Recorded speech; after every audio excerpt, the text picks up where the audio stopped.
In the wake of the nationwide fight against racism and social injustices, many fashion brands have released statements in solidarity with Black Lives Matter, but for many, that seems to be where that effort ends. So two fashion insiders took matters into their own hands and launched an initiative called the Black in Fashion Council, aiming to create a diverse fashion world that looks more like the world at large. And here to tell us more about it are the founders, Lindsay Peoples Wagner, editor-in-chief of Teen Vogue, and communications consultant Sandrine Charles. Thank you so much, both of you, for being with us. And Sandrine, I'll start with you. Tell us what the Black in Fashion Council is and why you created it.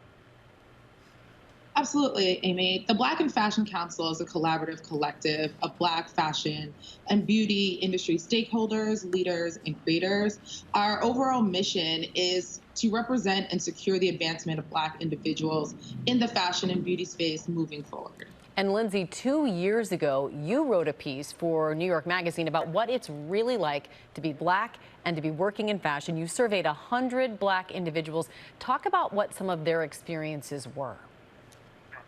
I think a lot of people's experiences were just really heartbreaking, and I think that really moved us to this conversation now of how do we bridge the gap from these narratives that we've known and that we've seen and all experienced to creating something that really makes for long-term sustainable change. Yeah, and you're, Lindsay, the council plans to partner with companies to establish what you're calling an equality index score across the fashion industry. So tell us what that means and how it will work.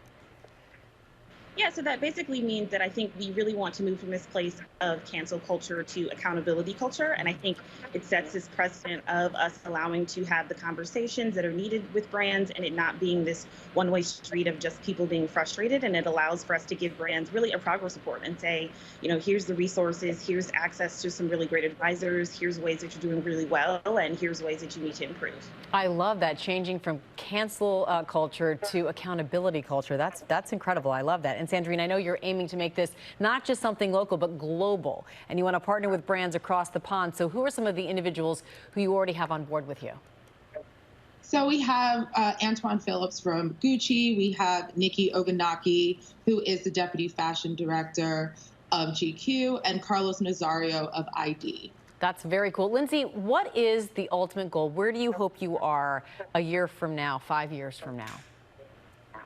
Well, when you sign up to work with the Black in Fashion Council, it's a 3-year relationship because we just know that change won't happen overnight. And I think in 3 years, we'll see that a lot of brands have actually made those foundational changes so that this is actually sustainable and that we won't be having these conversations down the road. Yeah, Sandrine, talk a little bit about your confidence about the future with this and your initiative.